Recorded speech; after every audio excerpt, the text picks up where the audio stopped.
problem. Yep. That's the whole thing. Okay, I think we're live. Hold on. Okay, yes. Ladies and gentlemen, can I please have your attention? And I need all of you to stop what you're doing and listen.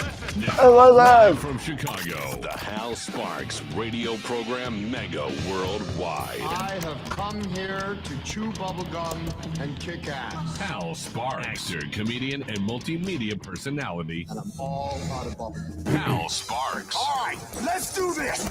So, welcome, Johnny Million. How are you this fine day? Hello, chat room. Hello, everyone. Great.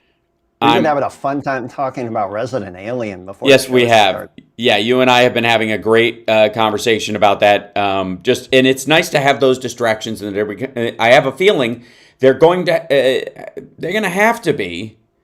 I believe more increasingly necessary, as it were.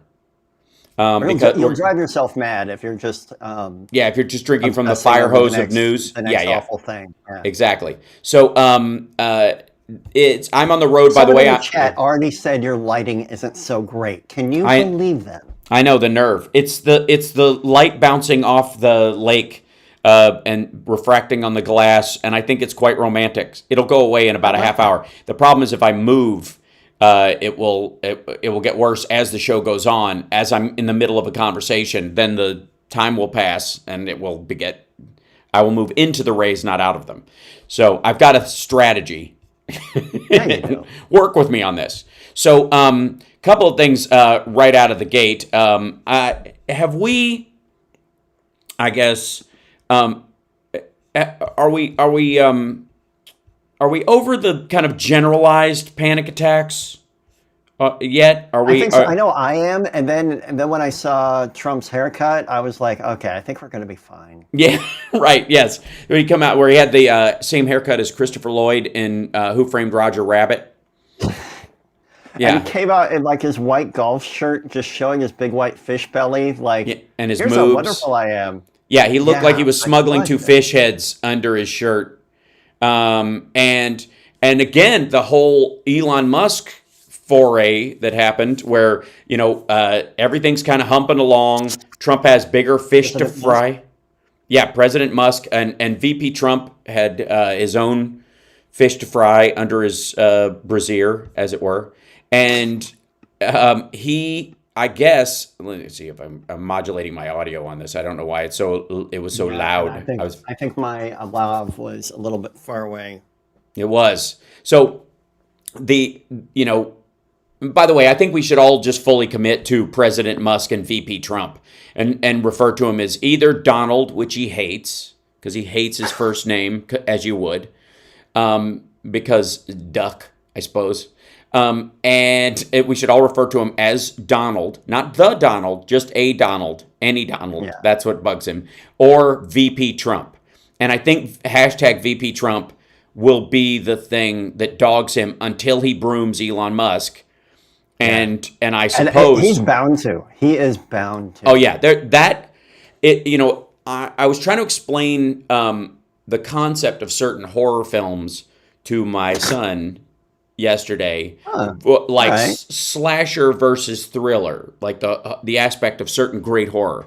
And one of the great things about good horror, like movies like The Shining, is there's a movie called by Lars von Trier, who is a cretin, but it's the opening sequence, the opening of the movie is a 6-minute, I believe, scene in black and white, shot in bullet time, and it's just the tragedy that led these people to the point they're in the movie. So it's 6 minutes of the couple is a married couple with a child. They're in the other room with the door shut, having sex, when the kid is supposed to be in bed. And he slowly but surely opens the door to his room, walks across the kitchen, climbs up onto the counter, opens the window, and tries to touch the snow and falls to his death. And the whole thing, it's going to happen when it starts, right? There's this trajectory that it takes you on. And it's heartbreaking and scary, and it's really well done. And I was saying, it's like the physics of a football throw or a bullet. And, if you set something up slow motion where a bullet leaves a gun and someone's crossing the street, and because of the foreshadowing that there is nothing that's going to interrupt this process, and it's just the torture of watching it in slow motion, right, is what makes the horror. It's what makes it well crafted, that you can maintain that tension.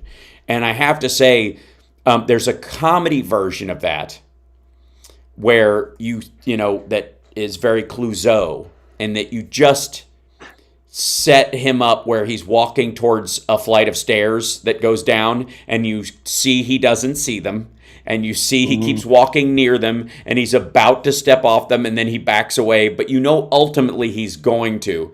And even though it's going to happen, and there's an element of dread and hilarity that's already there, when he does it, it's still hilarious.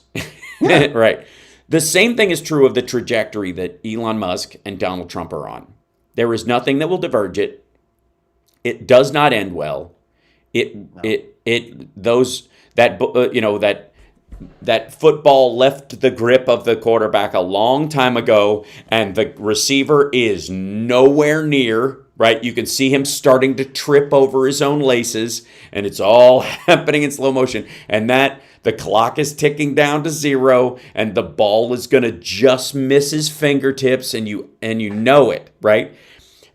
Because of lots of material reasons. One, Elon Musk has no knowledge nor interest in governing. He's in private industry and thinks you can fire the poor, which is one of the reasons why we don't choose largely businessmen to run the government, because people that are from a profit margin, it's almost like the same reason we don't have soldiers patrol the streets.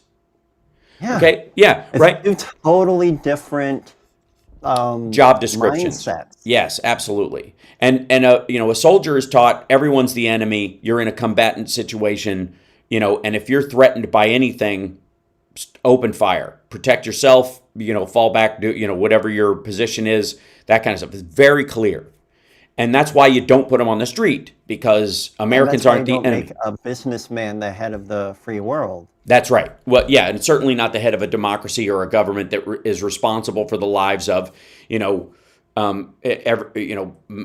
minorities or people who are impoverished for reasons not their own, including people who have found themselves on the receiving end of a disaster, for example. Yep. Because did you see Vivek Ramaswamy's post, Johnny Million, on? No, I only read about it tangentially, but I don't know what he said.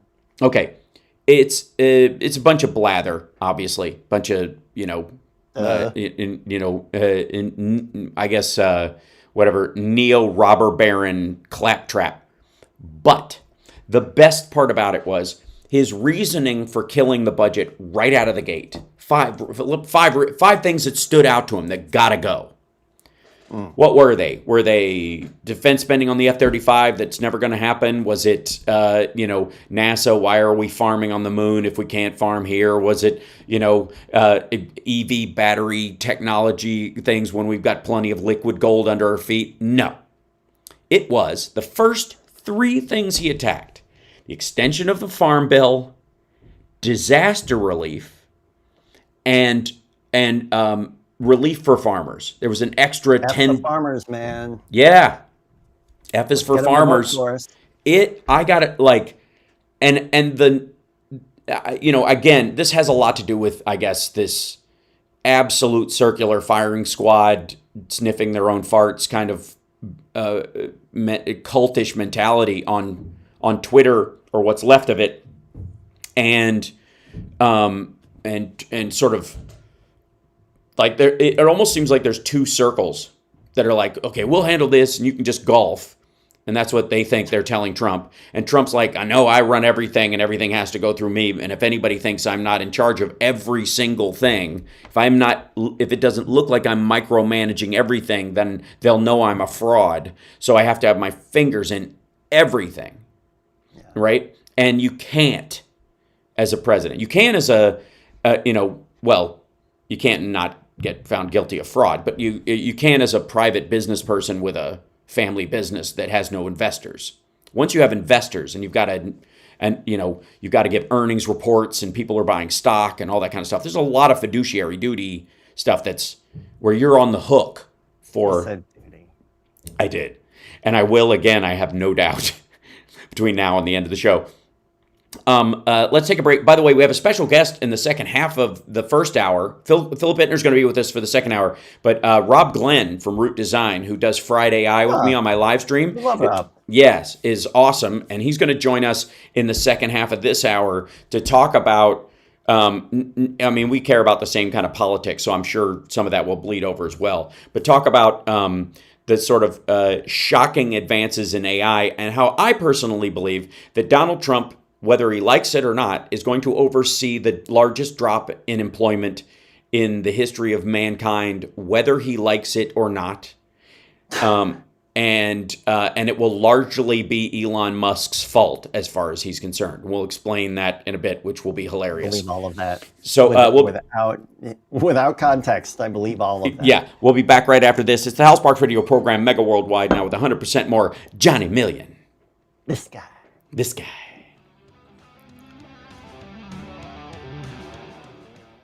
Somebody was asking in the chat it getter 9. It's the movie's Antichrist. Lars von Trier is hit and miss, and he's a complete narcissistic sociopath as a director. It's like Melancholia was beautiful, but just a nihilist exercise. It was like nihilism porn. Yeah, I'm familiar with that name, Lars von Trier.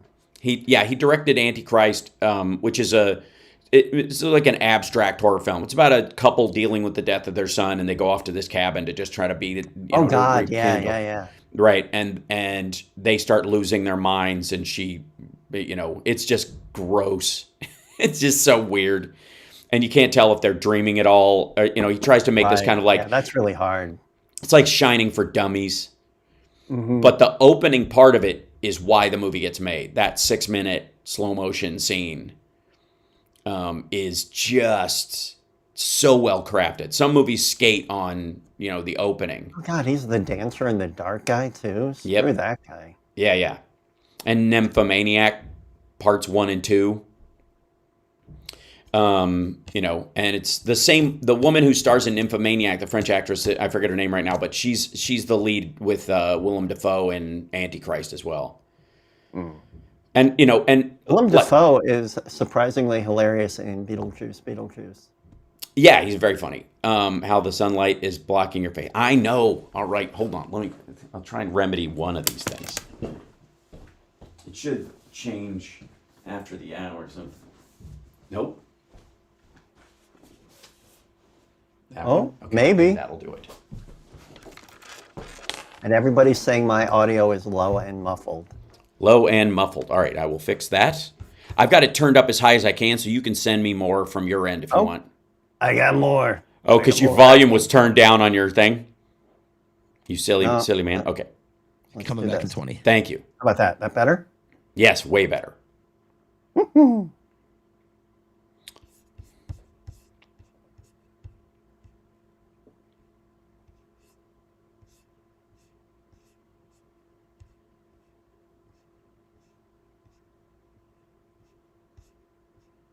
Coming back in 20 seconds. Yeah, so... Welcome back to the Hal Sparks radio program, Mega Worldwide. It's so Christmassy that we're having conversations about great horror films in the chat room during the breaks on the live stream at I was infotainmentwars.com. suggesting that to Mrs. Million that we catch up on all the things that we didn't watch over Halloween. Yeah, my 3 go-tos that are not kind of the normal, Shining, Cujo, Stephen King fare or whatever that people go to. Martyrs, Antichrist, Audition. Those are the 3. Martyrs, Antichrist, and and Audition. If you're looking for some really mind-bending horror, those will do it. Right. So, Merry Christmas. And for the record, we around here at Hal Sparks radio program Mega Worldwide, and I think Johnny Million would agree, Die Hard is a Christmas movie. Absolutely. And you know what? Also, Lethal Weapon, also a Christmas movie. Oh wow, I forgot about that. Yeah, Yeah. the whole thing starts in a Christmas tree lot. It absolutely does. And he's watching the Toys R Us ad when he's thinking about doing himself in because he misses his wife.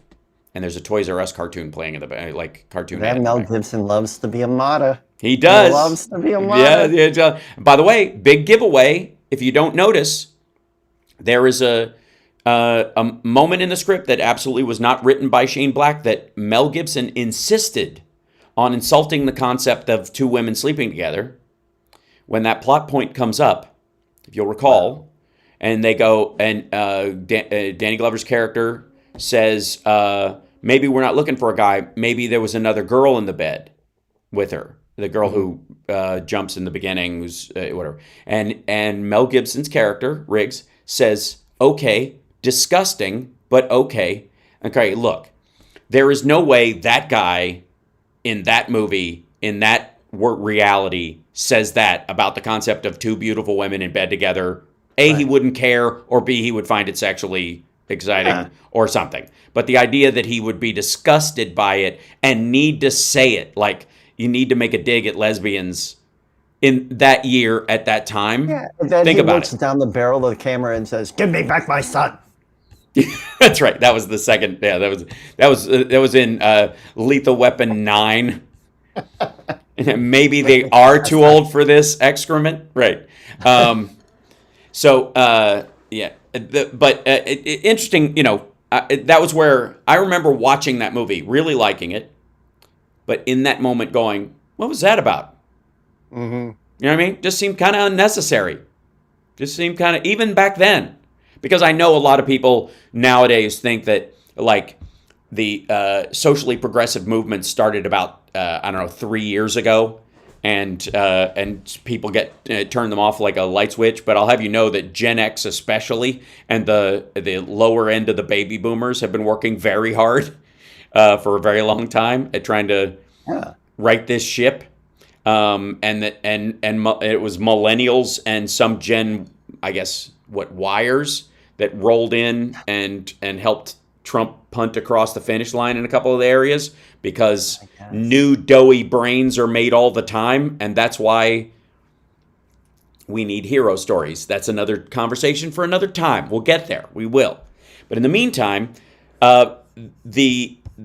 we started off talking about sort of the panic attack of the, so Tuesday, they're going to vote. They announced they're going to vote on a continuing resolution to just punt the budget to March so that Donald Trump can have his first crack at it. Now, I heard that they were going to do this, that the budget, that we knew that the CR was coming up, but that they were going to punt into March. And that timeline to me, like if I was president and I was going to become president on January 20th, and I was going to, start my first 100 days or whatever, my team rolling in there, even prepping up and then taking the oath and getting right down to business on day one, March would be a good window to present your budget. A, you've allegedly had it all this time. You're going to talk to congressional leaders that are on your side, and you hash this stuff out for the most part, and you could present either your version of the continuing resolution and then a bigger budget later in the year when you really have a chance to audit the entire government from scratch like he thinks he's going to do, right? Which he's not. Right. Because it's silly. I mean, a quarter of spending is discretionary unless they're going to get rid of Social Security, Medicare, Medicaid, or I guess the military. They're just being, it's cartoonish. And it's that quarter that every president gets to play with. And they make sure, senators especially, make sure that a president who's only in there for 4 years, double the time a congressperson, but 2/3 the time that a senator is in. Is everything okay over at the Million household? It seems like someone. I don't know. Everything okay? Yeah, somebody juggling silverware or plates. Is Mrs. Million practicing plate spinning again? I mean, Mrs. Million has spun one too many plates. Mm-hmm. So, I would think that timing would be perfect. You know what I mean? Yeah, punt it to March and we'll take over, right? Because it wasn't like they're punting it till 2027, right? It's March. Yeah. And why? And the only reason they would want to shut down, mean, again, like, why would you want to go into your presidency having been the force behind shutting down the government during the Christmas holiday, which would affect TSA and airplanes and all that stuff, all the secondary aspect of it, on everybody's return flight? That's the amazing thing, that the government would be shut down on that Friday. The funding would run for another couple of, like a week and a half. And then anybody flying back, right before New Year's, if they've been spending time with the family, they would all be stranded. And everyone would know it was you. I don't get it. Like, I mean, except for the fact that I kind of do get it. I mean, we all get it. He's an idiot. That's what's to get. The problem is, I think we keep trying to like fit this into a logical reasoning gap, and it just does not. Playing 4D chess, man. Right. And so I really just think that it's an impulse buy at this point. That Elon Musk wants to show that he's more than window dressing or like an assistant in charge of nothing in this. And Trump at the same time is saying like everything's great because of me. So if the stock market goes up, it's because it's awesome, and if it goes down, it's because Biden's still president. It makes no sense. I mean, like they're just trying to peel off their own winnings. So Trump did two major tweets that I think like made every elder care physician in the country go, okay, dementia. One was, everyone wants to be my friend, in all caps, which he did the other day because world leaders were talking to him again. And again, most of them... Yeah. It's all about him specifically. Right, and not the power of the presidency and the fact that it's in the hands of a sponge-brained dodo head with ego problems. And so, of course, they're sucking up to you and want to be your friend because they know how easy to manipulate you are. They figured out... They figured out... Elon Musk and Vladimir Putin's code. Yeah, boss, you're the greatest, boss. You're the greatest. Yeah, nobody does it like you. Yeah, take a nap. I'll handle it. And that has worked. It works every time.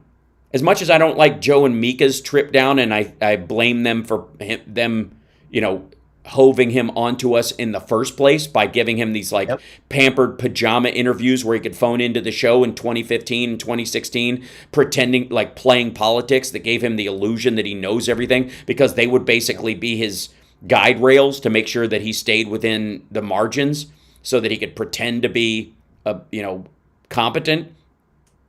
The visit to Mar-a-Lago is the least of my worries, because if they go down there and suck up to him and then he starts speaking to them in confidence, they're going to spill it.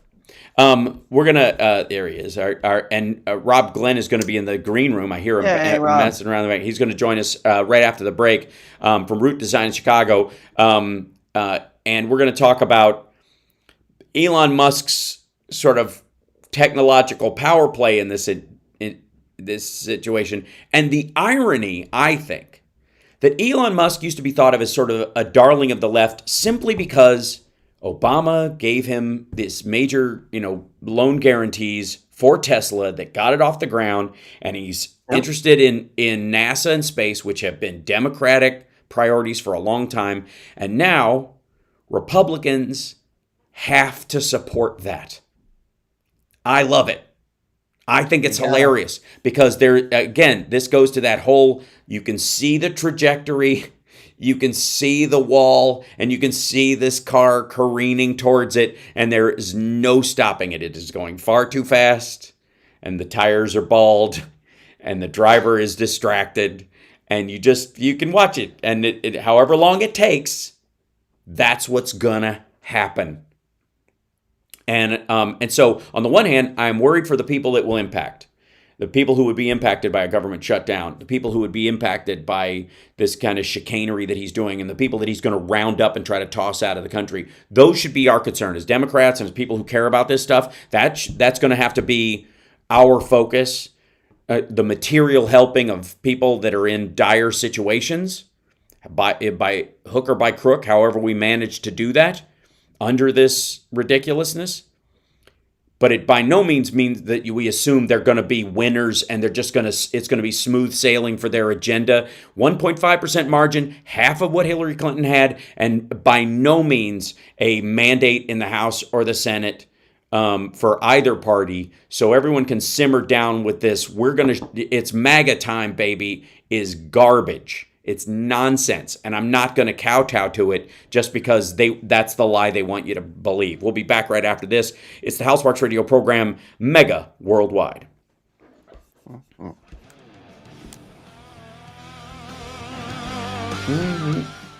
I love that lick, Johnny Man. I do. Thank you.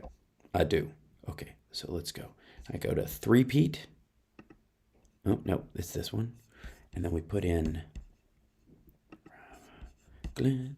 Root design is a Rob Glenn coming on in. Doink. There he is.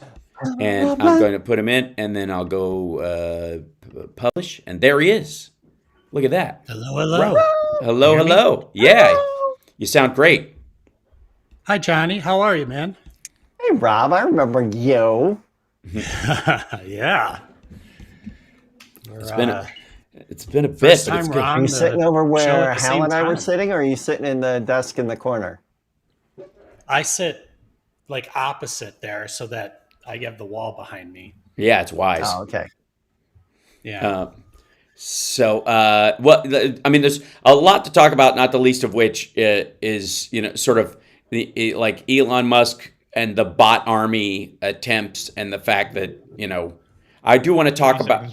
Thank you. I do want to talk about like kind of just the chicanery of messaging on Twitter and how easy it is to create bots, because I don't think people have a grip on the fact that they've been arguing with bots for a long time on Twitter, but now it's far worse, and now he's trying to like marshal them as a military army of voices. And then also, some of the tools and stuff that we talk about as well, because I want to give people an introduction to that on the radio show, and you as well. So there you go. All right. This is appreciate Tom it. Hartman, and you're listening to the Hal Sparks radio program, Mega Worldwide, on Chicago's Progressive Talk, WCPT. Welcome back to the show. With us right now is our dear friend Johnny Million, and of course our my buddy Rob Glenn, who has a company in Chicago called Root Design. And Rob, to many who listen to the live stream, is my nerd brother from another mother, and we started moving our personal conversations about AI and the way that it's going onto the live stream, because in my opinion, and I think Rob and I both agree, you're not going to put this toothpaste back in the tube. This is a thing that's coming. These advances are going to occur, both in automation and AI and all these things, and it's best to find ways to absorb those tools and use them as if someone, I guess people used to drive nails by hand, and then someone gave them a hammer and went, "This is way easier, dude." And you're like, "But that hammer could be used to beat someone's head in." Like, yeah, but that's not what I'm going to use it for. And it's better that we start building it as a tool to drive nails and pull them, as opposed to other people. So, that's the shorthand of it. Welcome, Rob. How are you? Hi. Great. Hi, everybody. Johnny, good to see you. Rob. Yeah, like our Friday show it's been kind of this AI, if you will, for people who aren't technically For noobs, savvy. not quite dummies, Yeah. but noobs. Yeah. Yeah, that's how I'd say it. And I think on the Friday shows, we try to cover how it intersects every part of our lives, like our work, maybe politics, Healthcare, the world in general. And we also cover a lot of the bad sides of it that people are freaked out about, which are like automation, and maybe that takes your job, or the creative side, and how does it affect you in terms of anybody who does art, fine art, or commercial art, or anything like that. So, yeah, I mean, there's a lot more anxiety about any kind of new technology. And again, I remember stories on hard copy about beepers making the drug trade easy, right? Yeah. Like that would, and by the way, they absolutely did. They also made it easier to call a doctor back to the hospital if someone was dying, and that's the vast majority of kind of things that they were used for, and also to send 58008 to your friends. That said, Um, everything has its kind of cost benefit analysis, that we deal with. And one of the things about Elon Musk being as close to as he is to Trump is his, on the one hand, this future tech, human forward, electric car, renewables kind of mentality that he allegedly had for a long time.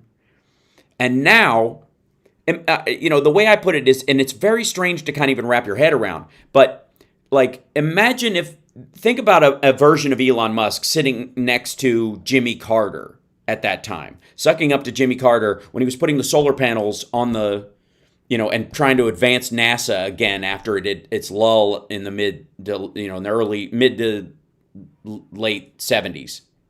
Mm-hmm. Right? Like that would make total sense. If he'd found some sort of tech millionaire at that time, who was into the idea of electric cars charged by solar panels, you'd be like, oh yeah, that totally makes sense. The fact that he's sitting next to Donald Trump is an absurdity at this point, and that crisscross is gotta be there's going to be a conflict there. There already is, and it's just a matter of how it plays out. Yep. In terms of go ahead. Your idea of, President Musk, Vice President Trump, you can play that game all day long, right? Yeah. And the interesting thing about Musk is that he's the second or third person to the table when it comes to a lot of the technology that he claims. Maybe he was first with PayPal, or he was very early with PayPal, but after that, SpaceX is on the shoulders of NASA. Right. Twitter, or X, is on the shoulders of Twitter. And, maybe you could argue that the privatization of things that previously were government funded, or, because NASA was a government program and then SpaceX is privatized. Maybe Twitter is like a government-funded way of a new media, if you will. Mm-hmm. But to put him specifically in that spot, he's obviously angling for his own advantage. Yeah, and for contracts, essentially. Examples. It's Halliburton part 7. Yeah. Yeah. Twitter in specific, or X in specifically, is an example of him essentially taking a generalized technology, which is AI, or large language models, turning it into Grok, and specifically tailoring it to a message or a group of people that are only a subset of the community. Right. So why wouldn't it continue on in that way with other things that he becomes involved with? He's self-serving. Yeah, I completely agree, and it's some of the most ham-handed, rich guy with companies that could benefit from government contracts getting as close to the president as possible, with a lobbying group that it allegedly cuts costs by magically replacing a lot of what you're doing with this big AI thing I'm building in Memphis, Tennessee. And these robots that I've got, I mean, obviously the post office, you could replace everybody all the postal workers in the factories with my Optimus robots, right? And again, he wants to be first in on these contracts, because I think so far, Twitter is his only company that doesn't exist because of government contracts entirely. Stories on that in terms of who actually has the money in it. Which is besides Sean Diddy Combs and the Saudi royal family. Right. Sean Combs is an investor. Most people don't know this, and I want to remind everybody of this. Sean Combs was one of the primary investors in his purchase of Twitter. When he was going out scraping money, the reason he was saying at the time, I text with Diddy all the time, it wasn't just because they were buddies. It's not because Diddy was going, oh my God, you're such a great dancer, maybe be in my video. It was because they were both planning on buying Twitter. And Combs thought this would be a great way beyond the crypto aspect of it that he was trying to put in, of using it for human trafficking probably, and all the stuff that basically goes along with setting up X as a app for everything like Weibo in China. Yeah. And, when we start to move forward, as you've started to articulate in the beginning of this show today, like, we haven't even started yet. And when these two clowns start doing whatever it is they think they're going to try to do, you don't think that some very serious people are going to have something to say about that? Like, yeah, right. Like well, Microsoft, again, Google, OpenAI, Amazon, Boeing. Yeah, right. Yeah. They aren't just going to be like, oh yeah, sure, Elon, we're just going to do whatever you say. No. Yeah, they're going and to have something to say about it. He's 4 gens behind everyone. Because one of the things we talk about too is the nature of, like, Grok is a mess on purpose. It's trained on Twitter, and Twitter is becoming increasingly Nazi adjacent. It's becoming basically like, the Tinder meets Stormfront. And like, literally you can see like the most high def swastika memes are popping up all over. My girlfriend's son, who's still on Twitter, and he's that generation where they're still kind of in the nature of like cyber trolling as a pastime. He literally, for the first time ever, came over to me the other day and showed me a dancing, like, kind of almost Star Wars kid kind of goofy meme with this guy dancing on his porch and a giant spinning swastika behind the kid. And his point in showing it to me was, there used to be that stuff on there. You'd see occasionally people posting swastikas and the like on there, but you would see them. Now it's very high tech. Now the quality has gone way up, and partly it's because Grok doesn't have a sensor on a lot of these things, and you can at least get yourself to the primary stage, and then you can add the swastika stuff in Photoshop or whatever on your own, which has no rules about it or whatever. And it's just growing to stop it. And again, that's one of those things where that's on a collision course with these contracts that he wants. That it has to be. And again, Amazon, Jeff Bezos having dinner with Donald Trump down there because he's got Blue Origin sitting there in the background, right? Ready to go, to compete with SpaceX. Whoops, we lost Rob for a split second. Where'd he go? Did we lose him? Hopefully he'll rejoin us in just 1 second. We'll see that. Yeah, something glitched on your side, Hal. Oh, okay. Was it? Okay. Well, maybe he'll, hopefully I think so. He'll pop back in. There he is. I'll pop him back in. There he is. I can see you, Rob. You just have to turn your camera back on. It's where see the OBS. There you are. Excellent. Sorry about that. You got to do it in a certain order. It doesn't. Yeah, that's right. Is your computer getting hot over there? Yes, I lifted it up. Yeah. We got it is. It's time for a new laptop. I know. All right. We Especially need like a big fan with ice underneath it. That's right. Yeah, I need to put it on an ice pack because I asked. So before I left off, and you might have said a couple other things. You specifically you were sort of talking about how Grok, which is X's AI, the name of their large language model. You talked about it being uncensored. Yeah. I'd like to describe it as even worse than that. So a large language model in theory is sort of looking at everything. Yeah. And it's taking just the generalized, statistically more possible answer, or the most autofill on steroids, as we call it. Yeah. The most appropriate answer, the most logical. And it does that by basically what it's learned and what it's mostly seen, right? Yeah. Grok actually is only taught in this case on Twitter, and Twitter is not, it's a subset of people. Yes.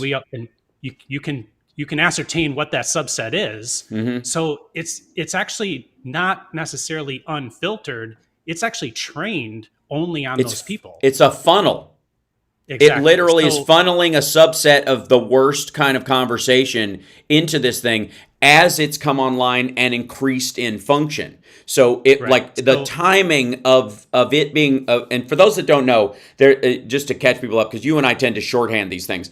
OpenAI comes online with this chatbot that's this advanced LLM, this large language model that they release that everybody uses called ChatGPT, and it starts to grow. And then everybody else starts getting in. Google has Gemini, which has its its pluses and minuses.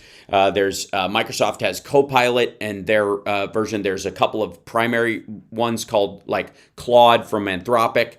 And Siri now has grown immensely in her AI capabilities, if I can even call her a her. You can use a male voice for Siri if you want to. So I'm not trying to yuck anybody's yum. But they now have access through Siri to ChatGPT for anything it can't do yet, until it completely weans itself off of it, which it will clearly do. So there's not even a monopoly possible in AI because, like you said, there's these competing interests. And they all want to be the top dog in this situation. They all are. I mean, it is probably the biggest industrial, arms race that we have seen since the browser wars of the late 90s. Yeah. Let me interject that when you start to think about it like you described it, understand that there's also a very large open source community. Yeah. And there are open source versions of these things that have exactly the same technology. So I'll call it the corporate interest versions, they still have to compete with non-corporate versions of Imagine, a good example would be in pharmaceuticals. If instantaneously, the minute a drug was invented, there was also the ability to produce those drugs on your own from a replicator in your house. If you had a little drug machine that made Ozembic's online, I will take that and make my own Ozembic, and I'm going to tweak it because I don't need it to do this, and it would print it out. That is literally I would believe a decent one-to-one analogy of a large language model you can download or train yourself, modify one that exists, or even make one from scratch. We got to take a break, but when we come back, that also, and thank you for bringing that up, is wholly new to the world of a technological advancement.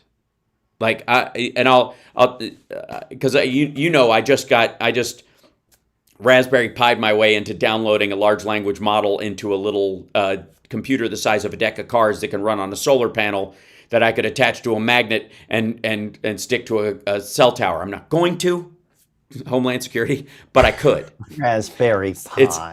Yeah, right. Well, I'll tell you that in a minute. We'll be back right after this. It's the Hal Sparks Radio program, Mega Worldwide. We're talking to Rob Glenn from Root Design in Chicago, and Johnny Millions with us. We'll be back right after this.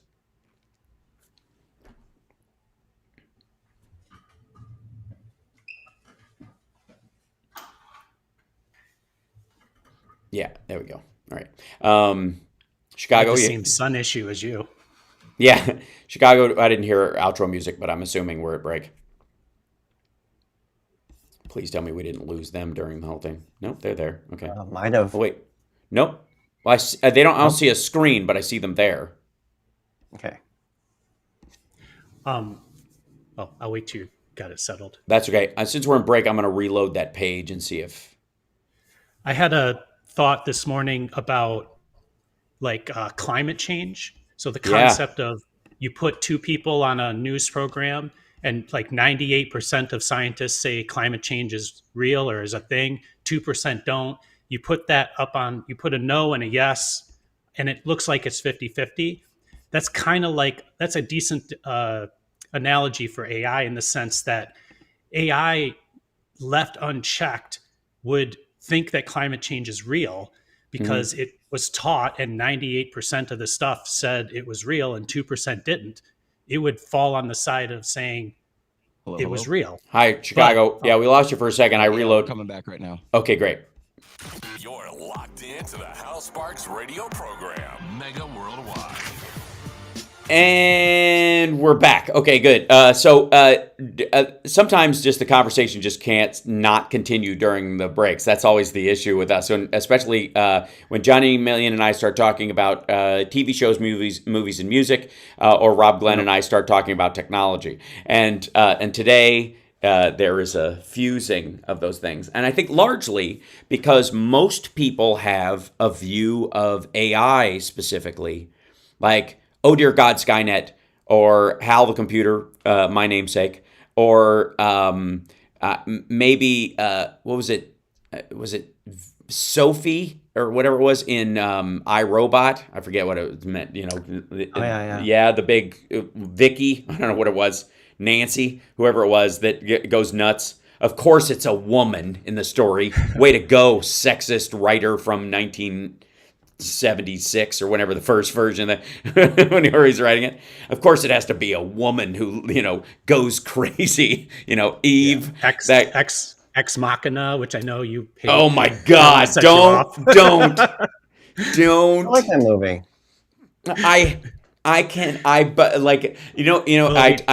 I turn into like a character from Clue. I'm just like flames burning my face. The idiocy. Don't get me started on dumb people writing smart movies. It's painful. In our Friday show, we're really big on trying to articulate the idea that you should not humanize what we currently call AI. Yeah. It's nowhere near human. No reasoning, human. And it will never. And again, it's one of those things that the simplest way I can put it is robots don't dance. You see robots do a dance or recreate something. They're not dancing. Dancing is an emotional and physical response to musical stimuli that's based on history and culture and your feelings about it and mating rituals and all kinds of other stuff. None of which is like it's the same way line dancing isn't dancing. And I'm sorry. But it isn't.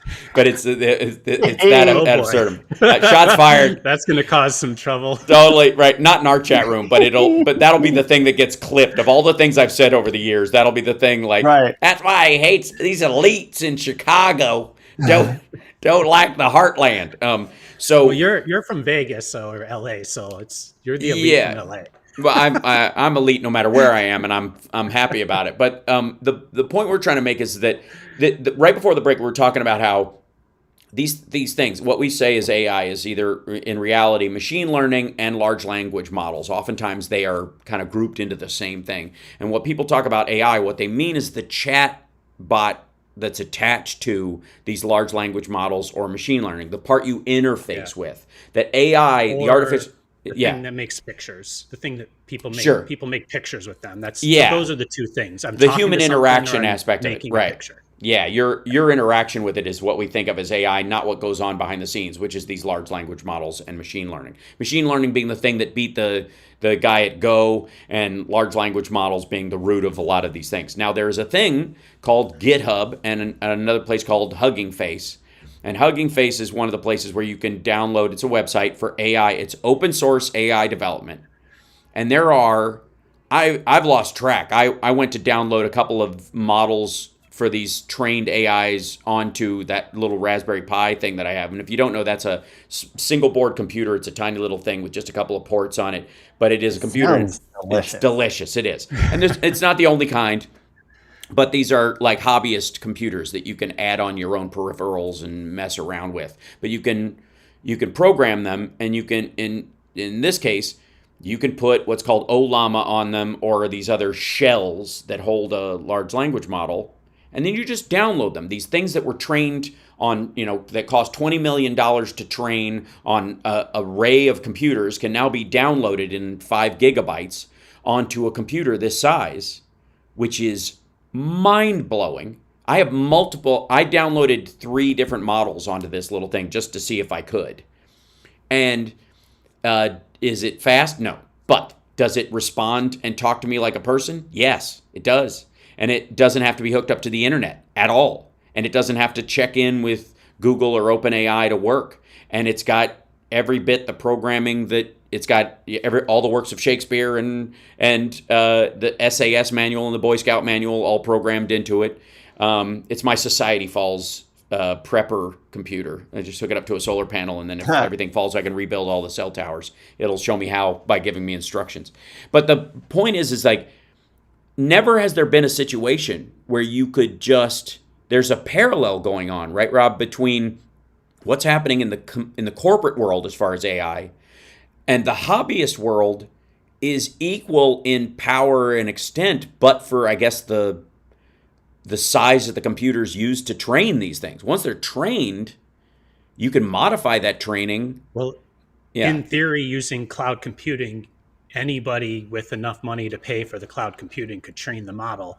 But the thing that maybe is difficult to understand is that the training part, think of that as like a generalized block of like information. And once, let's say, OpenAI's model is trained, accessing it and like making it understand more current information doesn't require retraining.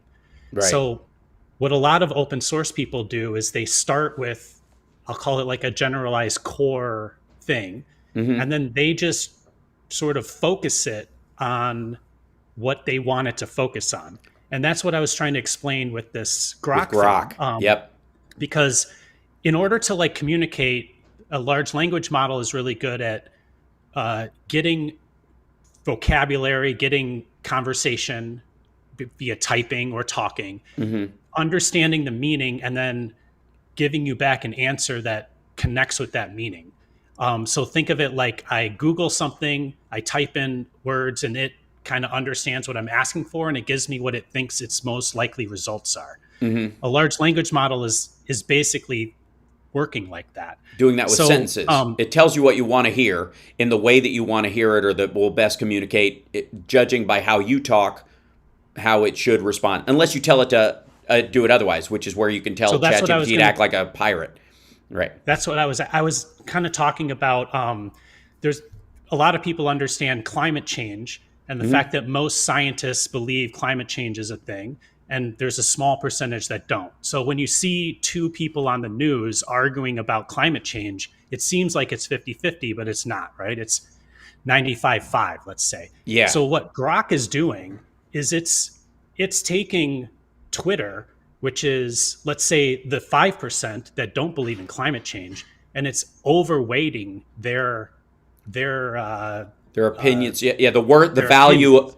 The value and the commonality of their opinion. Right.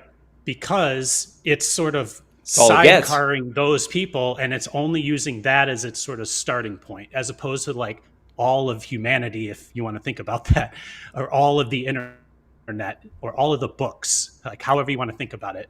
So they're already focusing on a subset of people, and the responses you get, the things that it'll create, are coming from that subset only, if you want to think about it that way. Yeah, it is. I'm very overgeneralizing this. But no, but it hits the nail on the head, and it's actually exactly how this is. So if you look at like OpenAI, I would argue that Meta's AI and certainly Siri are trying to be like a gentle person. They are trying to act like an adult would act in public without cursing. Right. Yes. And that kind of thing, and stay within the bounds of kind of like gentle, like generalized behavior that you would do in public, acceptable behavior in terms of interaction. Grok is being trained for the point. Yes, right. That's you can definitely do stuff with it. Right. With OpenAI, you can specifically say, "Answer me as if you are so and so." Yeah. And it will like focus in on that person's vocabulary, or that persona's vocabulary. Yeah, you can make it swear at you if you want. Right. Exactly. But when you see the article. Yeah. Sorry. When you see the articles, so and so, or you've had this on your show. This OpenAI told somebody to go kill themselves.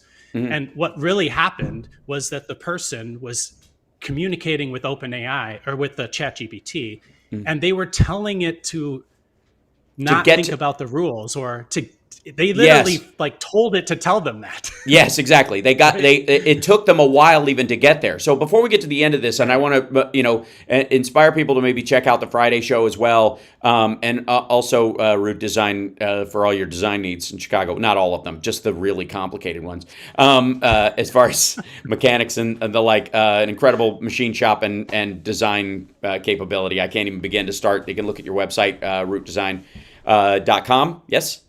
Yeah, that's right. Yeah. So, I'm sorry, the dog just walked in and just started rolling around the floor and being totally adorable, right, as I'm trying to wrap up the show. But the point we're trying to make is that Grok is being trained to be a mess on purpose.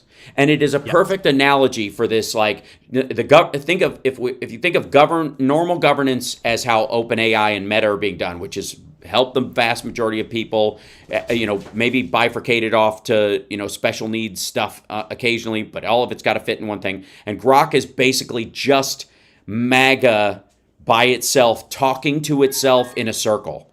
So that's not going to work. That's not going to help Trump, and it's certainly not going to help them create a real budget. So I appreciate you, Rob, for coming on today, and we'll see you again. And have a Merry Christmas, my friend, and we'll see you soon. Thank Hey, you, Rob. Thank you both very much. Merry Christmas to both of you. Yeah, cheers. Okay, see you later, Rob. And hold 1 second, and we're going to take a break, and we'll be back right after this with Philip Ittner, who's joining us from Kyiv. Philip. Yep, there he is. Okay, it's the Hal Sparks radio program, Mega Worldwide. Go back to us. Chance the dog just came in and was just being like the sweetest blonde lab ever. Chance!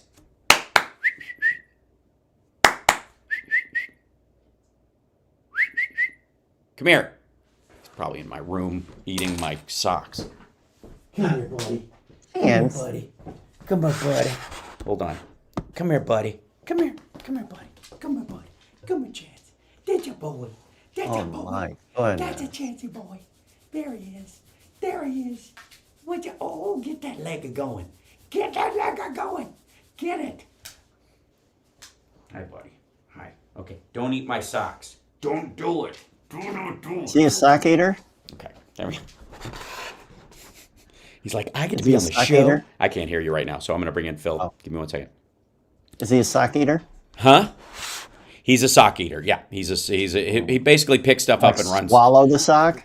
No, and he just runs with it. He just takes it. Okay. He just let's see. Hold on. Let me go to. I remember my cousin's dog would somehow know the pair of shoes that you needed. Yeah. Take one of them and just run. Mm-hmm. Let's see. Open this up. Edit text. There we go.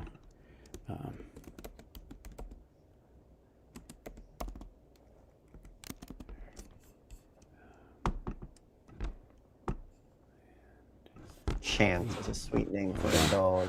Huh? Chance mom- is a sweet name for a dog. My mama took one. Let's see. 1 second. I'm gonna bring in Phil. I had to put my computer on on this ceramic coaster that was on the table because it will cool it. God bless ceramics. Yeah, there you go. Yep. And give me 1 second. I'm gonna bring in Phil. I'll bring in just 1 second, my friend. There he is, ladies and gentlemen. Philip Ittner. He'll be with us in just 1 second. There we go. Ta-da! There he is. Yeah, here we go. There you go. Hiya. Hey, guys. Hi. Are you okay? First, I like and your foremost? glasses. Thank you. Mm. Yeah, loud morning yesterday. Yeah. But, relatively quiet. We're gonna get more. We'll get more. Yeah. They're gonna do this all through the holiday season. They'll do it through Christmas and most notably probably New Year's. Yeah, because Putin loves Jesus. Yeah. Yeah. Because Christmas is important to him. And, yeah, he loves Elvis children. needs boats. Fairies wear boots. What? Fairies need boots? Elvis needs boats. Oh. It's forgotten that somebody in the chat will know that Elvis needs boats. I can't remember the name of the guy whose song that is. We will. Let's see. It's Elvis is everywhere. Mojo Nixon. Oh wow. Mojo Rising. So I was referencing the Kids in the Hall skit with the guy who does the we serve Satan, or evil, impolite and evil, right? Impolite and evil. Yeah. Or was that Doctor something and Mott? Yeah. Very funny bit. Yeah. Very funny bit. Evil. But I haven't seen the ending of The Crying Game. I know. That's right. Evil, impolite and evil. Right. Yeah. Coming back in 15. That's such a great It's bit. so good. Hold on 1 second. I'm going to bring this up. There you go. And I don't know why this one won't stretch out. We'll see.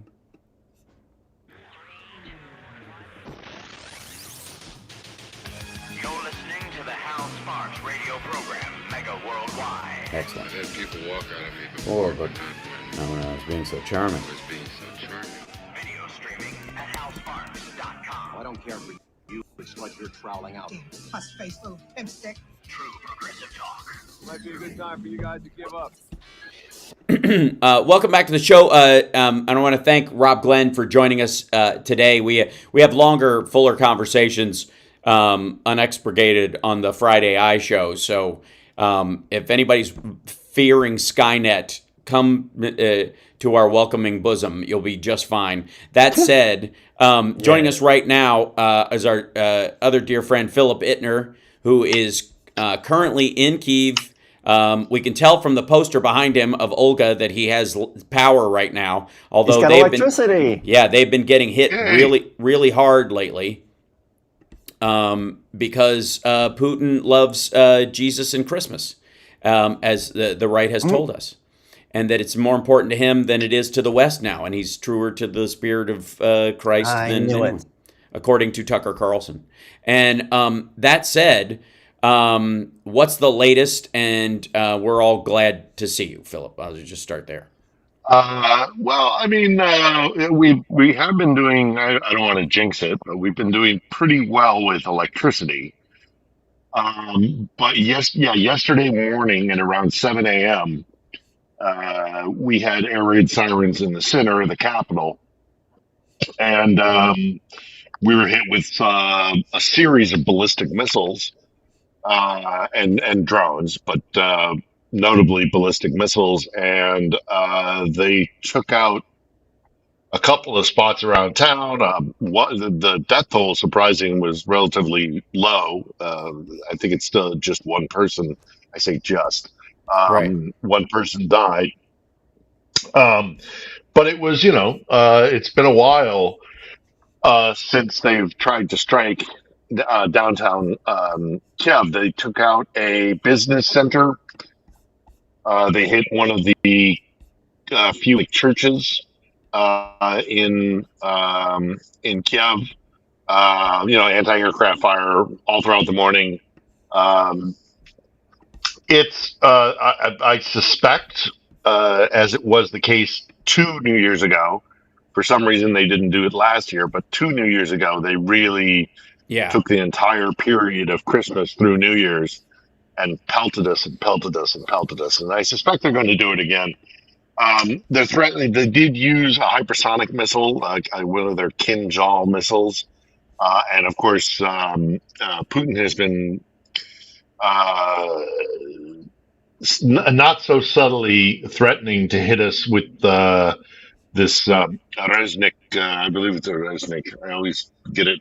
Yeah, the Reznik multi-warhead missile that he even during his press conference that he holds every year, almost every year, with like the entire Russian press corps and a couple of smattering of the international press corps. He said, "Let's have a duel." He called it. You guys set up all your air defense capabilities in one spot and see if you can stop our new wonder weapon, this hypersonic missile. So I suspect he's going to try and hit us with one of those, which is a multi-warhead missile. So my bet would be he'll go for the downtown. He'll try and hit the Parliament building, downtown Kiev, in kind of the political part of town. Mm-hmm. You have the Parliament building, and then you have the presidential palace, very close to one another. Right. So I suspect he'll try and hit that. And, I live about 10 minutes walk to those places, and I live about 10 minutes walk to what got hit yesterday. So it's anybody's guess. That's where and there's no reason to do it. If he hits now, mind you, if he hits the leadership centers, the parliament and the presidential palace, there is a train of thought that this is the head of the government, and so as such a legitimate target. Some would disagree with that. Um, uh, I think actually it is a legitimate target, but that doesn't make me sleep any easier, right? Knowing that I live next door to them. So, but what they did on Friday had nothing to do with hitting anything that had to do with any kind of command and control or leadership or a military target. It was just bold-faced terrorism. And they just mean to terrorize the people of Kiev during the holiday season. There's no other reason to have done what they did yesterday. And so it has a lot of people here in Kiev and in Ukraine and around the world who support Ukraine, kind of scratching their head and saying, why is it that every time Russia attacks with the purpose of terrorism or with some sort of, deplorable, attack, that they're able to do that, and the international community doesn't say anything except for maybe the occasional, thoughts and prayers kind of mentality. But Ukraine can't fire into Russia, right, for fear of provoking the big bad bear, and it's the discrepancy between the two is not that it hasn't been already, but it's every time they do something like this, Ukrainians are like, and why are our arms tied behind our back? Putin seems to be able to do anything he wants to do, and Ukraine is restricted in its response. Yeah. So there's a lot of frustration. So Trump recently, with his his little weirdo meandering press conference he did about a week ago, talked about how he thinks it was that Biden allowed them to do it to undermine him and peace talks, and this was terrible, and why would you do this? And I would probably undo it, which you can't. It's just silly. Don't do that anymore. Like, well, you're not going to send us those long-range missiles anyways, right? You can't take say you're going to take the missiles away and say don't fire them into. If anything, your impetus would be fire away, go for the biggest targets you can possibly, and if you're not going to get any more of those kind of missiles, let's say, whatever, it's just silly. But Trump was, griping about that, and nobody in the press corps goes, well, then is it right for Russia to fire missiles from Russia into Ukraine? Huh. I mean, just why is that okay, but they can't? And that, I think, in the free market, libertarian, equal justice, blah, blah, blah, that they play lip service to, you would expect that they would at least have a brain cramp around trying to explain it, but nobody asks them. That part drives me bananas. Look, if Ukraine can't fire into Russia, then Russia can't fire into Ukraine. Then we got a ground battle, and it's humans against humans and drones and that kind of stuff, and it's all happening on the battlefield in Ukraine. At least then you don't have to worry about rockets and airplanes flying from Russia bombing Ukraine. If that's the line they want to draw, then why? It seems like it's interesting. The only area where the 91 borders apply is in missile firing. That's amazing to me. That is so patently absurd. Yeah, and then when they go and they take out a high-ranking general in Moscow, Trump's presumptive envoy to the conflict said, "Oh, shouldn't do that." Well, the guy is in uniform. Yeah, he is a general in the opposing army. We in World War II we shot down Tojo. Yep. The Germans the Germans targeted Montgomery and Patton. It's the double standard. Yeah. That drives everybody nuts here. It's you don't do anything to, and it is the nuke question. For sure, the fact that Russia is a nuclear power. But I think there's also something else going on here because obviously, they use a single nuclear weapon and that's it for them. Yeah. There'll be a no-fly zone over Ukraine. There will be, all sorts of ramifications if he uses the Chinese will drop out of it and the because Chinese will they withdraw worry support. Yeah, no, it's because an that empty means threat. It's because paper rattling. like you'd literally have like a Japanese nuclear sub parked off of Taiwan, within 3 years, and after the U.S. Would encircle it, like Taiwan would go, okay, well, if that's the deal now. If you're going to let Russia fire into Ukraine, then why would we trust you ever to not to? So Taiwan's going to insist on having nukes or whatever. That's how this goes, and everybody knows it. So they don't want. That's one of the mutual assured destruction spreads well beyond America, USSR. So if we take the nuke threat out of the equation, then what is left is simply the idea that we fear a defeated Russia.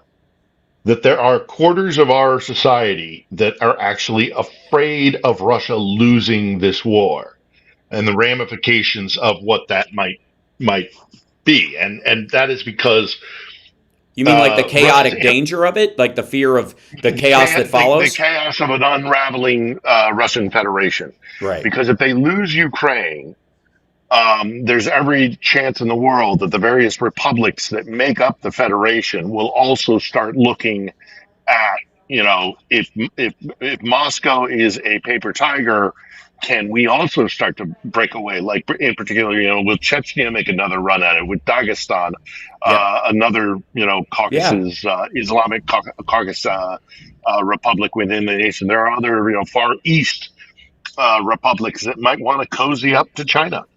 Yeah. Or, I think there's a fear of a broken Russia, and that is another reason why they're tying Ukraine's hands behind its back. And we dealt with this around 91, and we see how it played out. We helped them shore themselves up to avoid that, the fear of, be it loose nukes or what have you, with the idea that they're not loose already, or that the material itself isn't already in the wind or degraded or the systems have fallen apart. We're assuming so much that was wrong about the strength of their military and the organizational power of this authoritarian government, that it somehow runs without a hitch while we have all of our difficulties in the West. It's just absurd, and I don't know why people cling to it other than the devil you know is better than the devil you don't. Let's take a break. We'll come back right after this. And we'll also have questions from our chat room that Johnny Million will farm for you. This is Hal Sparks radio program, Mega Worldwide on WCPT Radio, Chicago's Progressive Talk.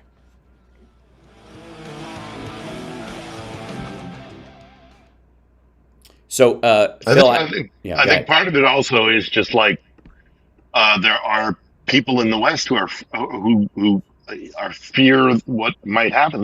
The status quo is something, as you say, the devil they know. Yeah. But a disintegrated, a Russian Federation that falls back to basically being St. Petersburg, Ekaterinburg, and Moscow, maybe south to Rostov. Yep. Scares the bejesus out of them because they don't know that world.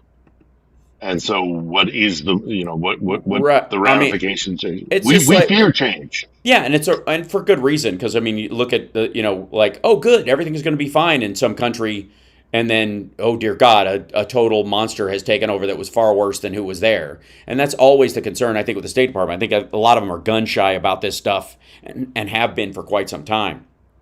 That doesn't mean though that you live. Thank you. That you Chicago. That you live in that zone all the time. You can't legislate or create Ukraine's expense. Mega Worldwide.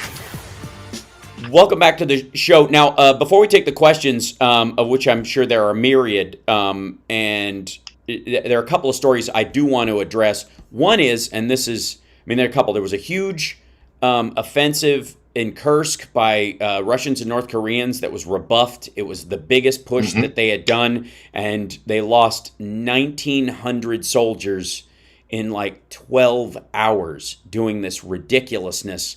Again, to claim, 18 streets in Toledo is effectively what these people died over, and then back to square one. It's just gross.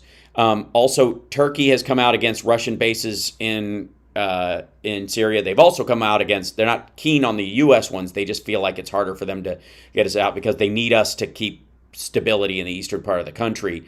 And then Russia, one of the is their interest rate right now. They kept it at 21%. 21%. I'm going to show that online right now. To rein in accelerated inflation fueled by war spending, Russia's central bank has been raising its interest rates from 7.5% in 2023 to the current 21%. The interest rate on loans in Russia is 21%. This is when your money isn't worth anything and nobody wants it, and you're trying to shore it up as an internal document for internal trade, but it's not going anywhere. People would rather use yuan, and everybody's using dollars, a lot of which, by the way, they're smuggling from Turkey because for the same reason. Turkey has been living off U.S. dollars this entire time. It's one of the other reasons why they need us so bad, not just for oil and gas and all that kind of stuff as a petrodollar, but Turkey needs the U.S. dollar for its own economy. Every dollar of the Turkish lira, I think it is, that's spent, they use $10 of exchange of U.S. dollars because nobody trusts where that money is.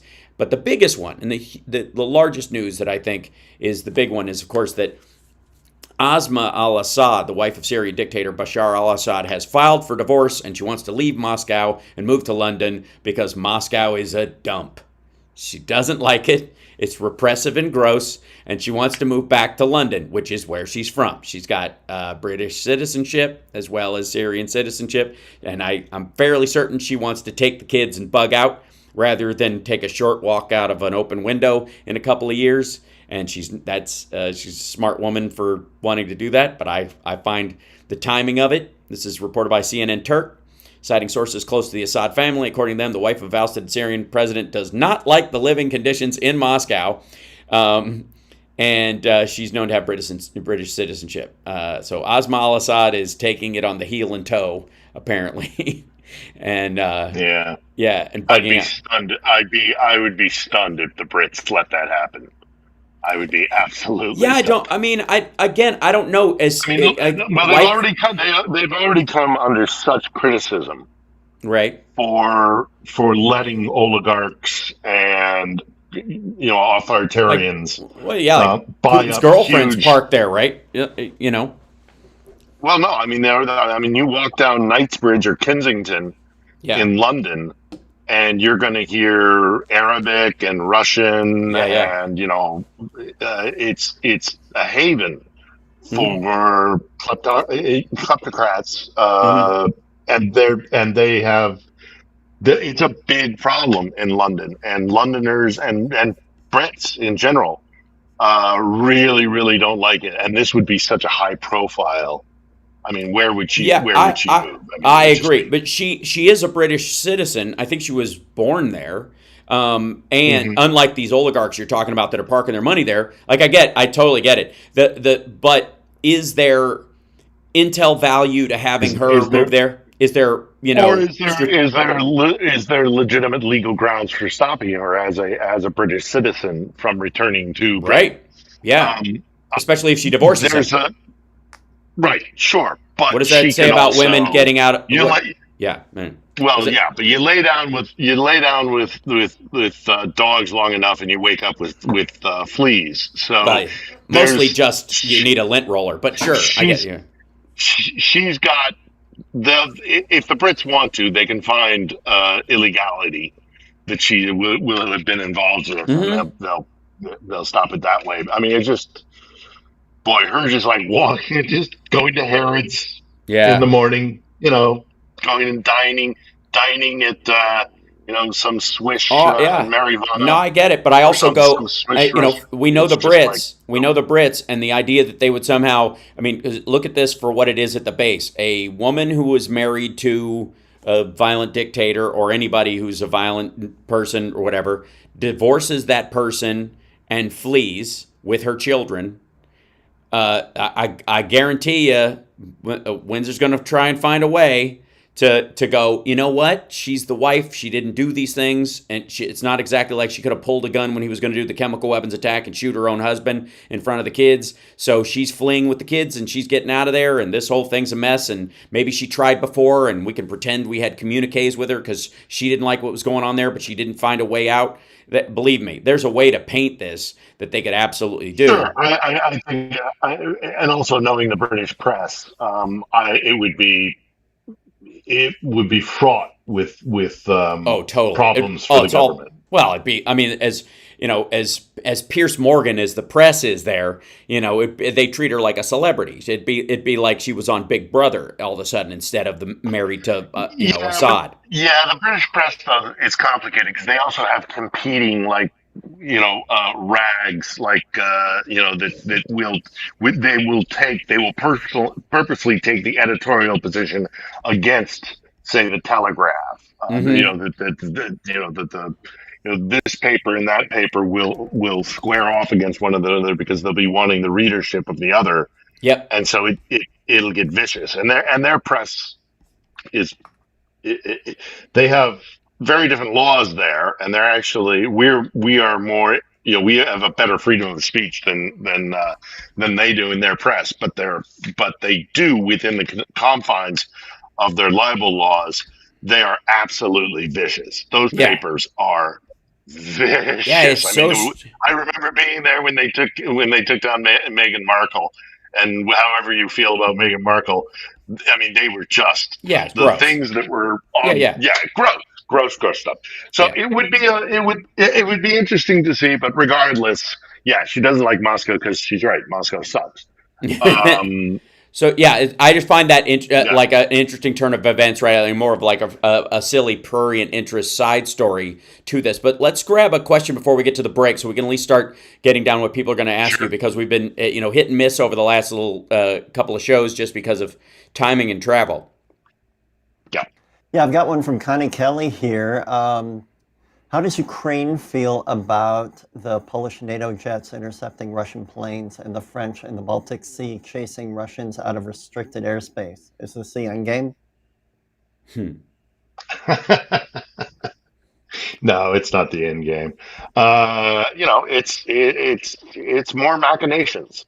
I mean, of course, they're happy to see anytime the Russians are diminished in whether it's scrambling over the North Sea or submarine games in the Baltics or whatever it is. Of course, they're happy to see the West showing a little bit of backbone, a little bit of spine when it comes to the Russians. But no, we're far from the end game with that kind of stuff. That stuff goes on. That stuff has gone on for decades through the Cold War into the Putin era.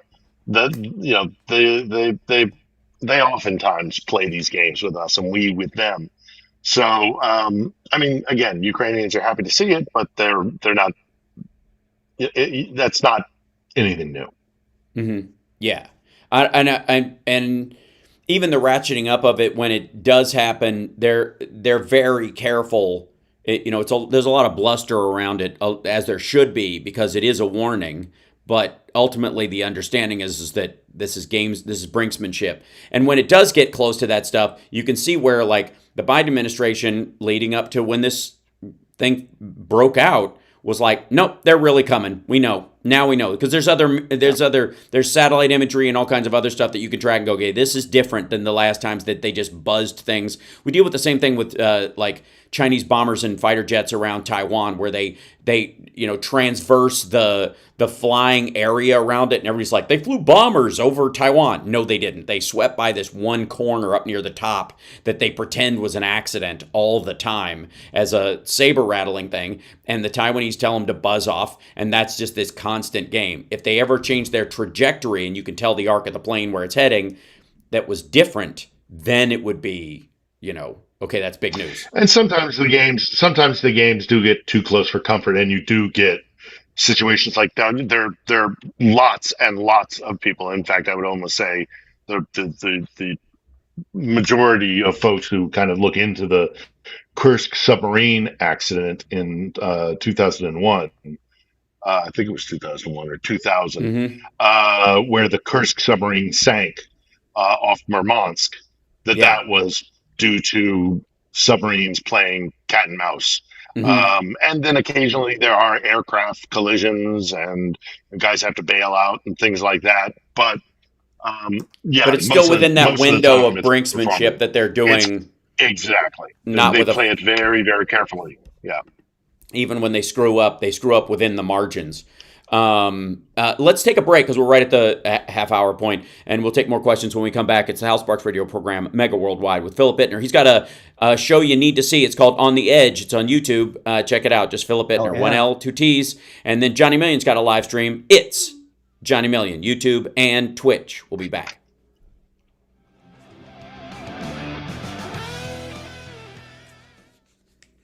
Did you bring your Santa hat this time, Phil? I forgot to dig it out. No. Your what, sorry? No worries. The Santa hat. My Santa hat. Oh. I have a tree as well. I've got a little tree, but I just didn't feel like it this year. I wonder why. Bah humbug.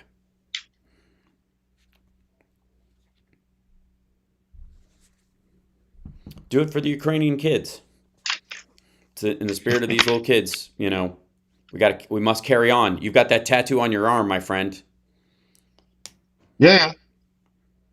No, I also just didn't want to deal with like putting it up and dressing it and all that kind of stuff. Oh, I get it. Screw that. It's fine. You should have a tattoo that says "Keep calm and Christmas, motherfucker."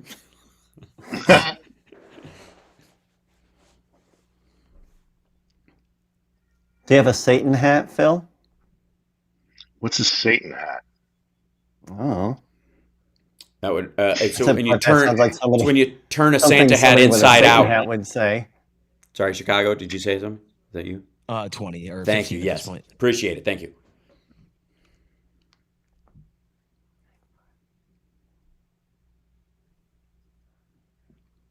Flora does a thing that even if after she's gotten food, she comes back down the hallway to announce how good the food was. All right. Now, back to Hal Sparks on Chicago's Progressive Talk, WCPT. Welcome back. So we got more questions for Philip Bittner, who is joining us from Kyiv. And what's the first one, Johnny Main? Here's one from Don C. Could Phil recommend a Ukrainian salad I can make for Christmas? Ukrainian what? A Ukrainian salad. Yes, it's pig fat on crackers. Yeah. The only one that I don't like what's called an Olivier salad, which is actually more Russian than Ukrainian. It's all just chopped things with mayonnaise. It's just Russian with mayonnaise. Yeah. Russian salads suck. They're all just various versions of chopped vegetables and mayonnaise. Mm-hmm. One of the things that always used to drive me nuts when I lived in Moscow is like, look, we have salad in the West. Oh, boy. We change the flavors by putting different dressing on. That's weird. If you just want mayonnaise with vegetables, just do mayonnaise and vegetables. But there is one that they call a Korean salad, where it's julienne carrots. Soldiers from North Korea? Yeah, and kind of a spicy soy sauce. So a Korean salad, Russian Korean salad, I guess would be the only thing. But salads in this part of the world. Fly us in from North Korea and then they cook up the story and toss us into the meat grinder.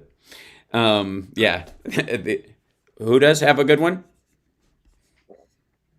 You were about to finish a thought, and I stepped on it with the Schwarzenegger. Soups. Oh, the soups are good. Well, no. Yeah, the soups are good.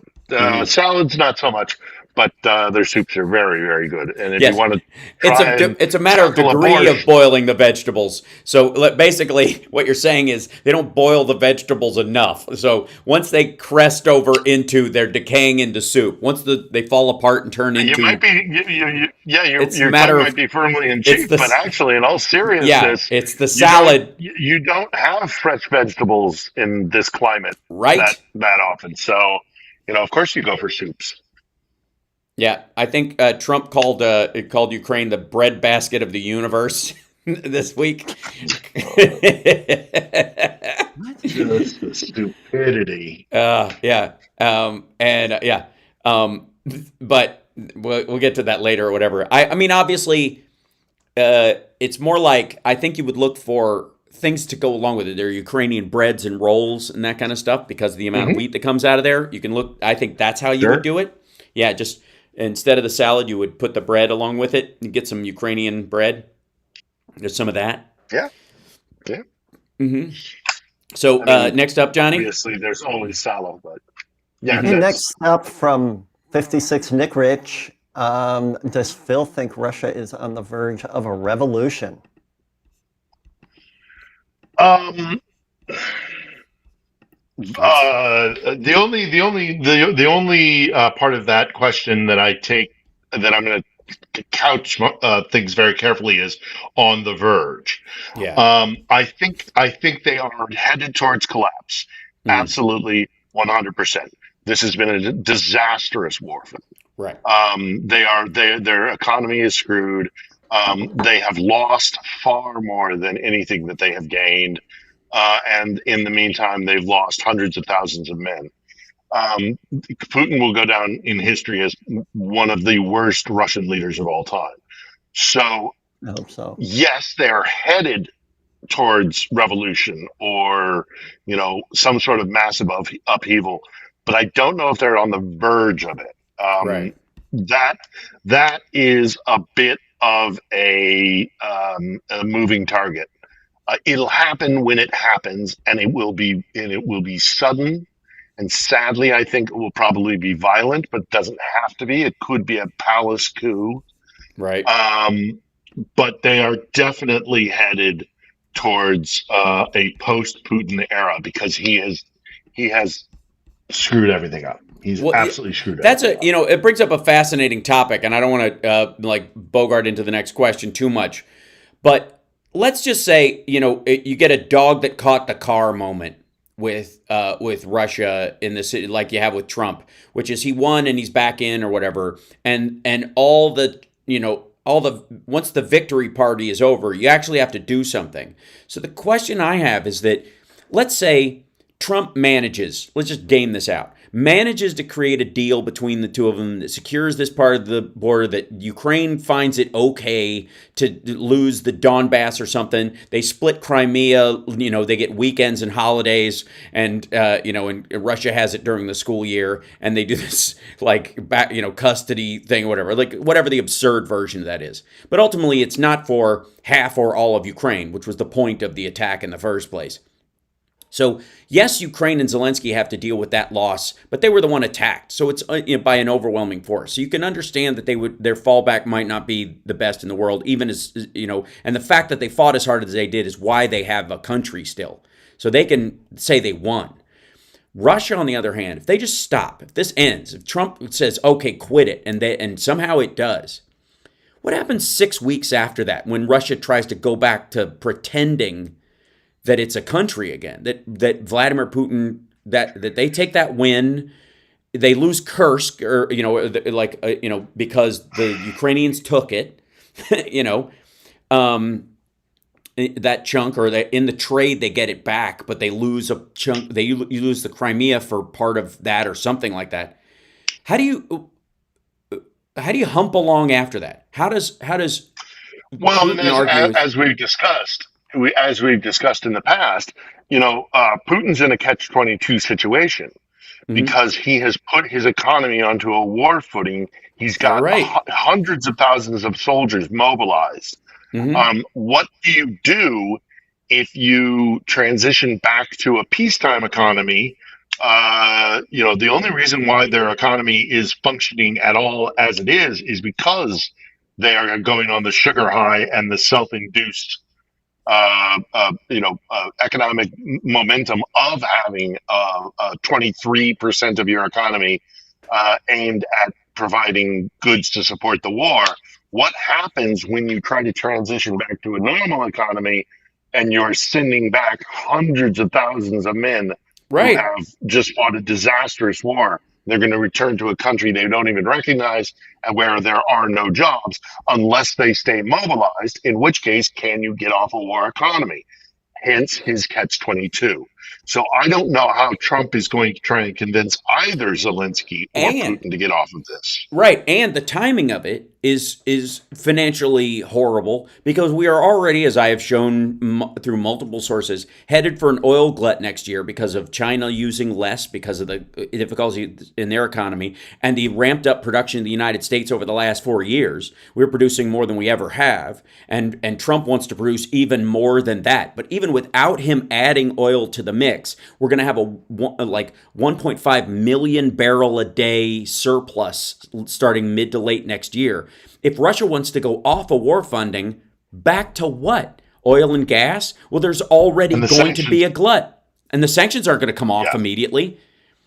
Let's say that we allow them. Even if Trump did try and lift some of the sanctions, they're still in such dire straits when it comes to their economy and the damage that's been done.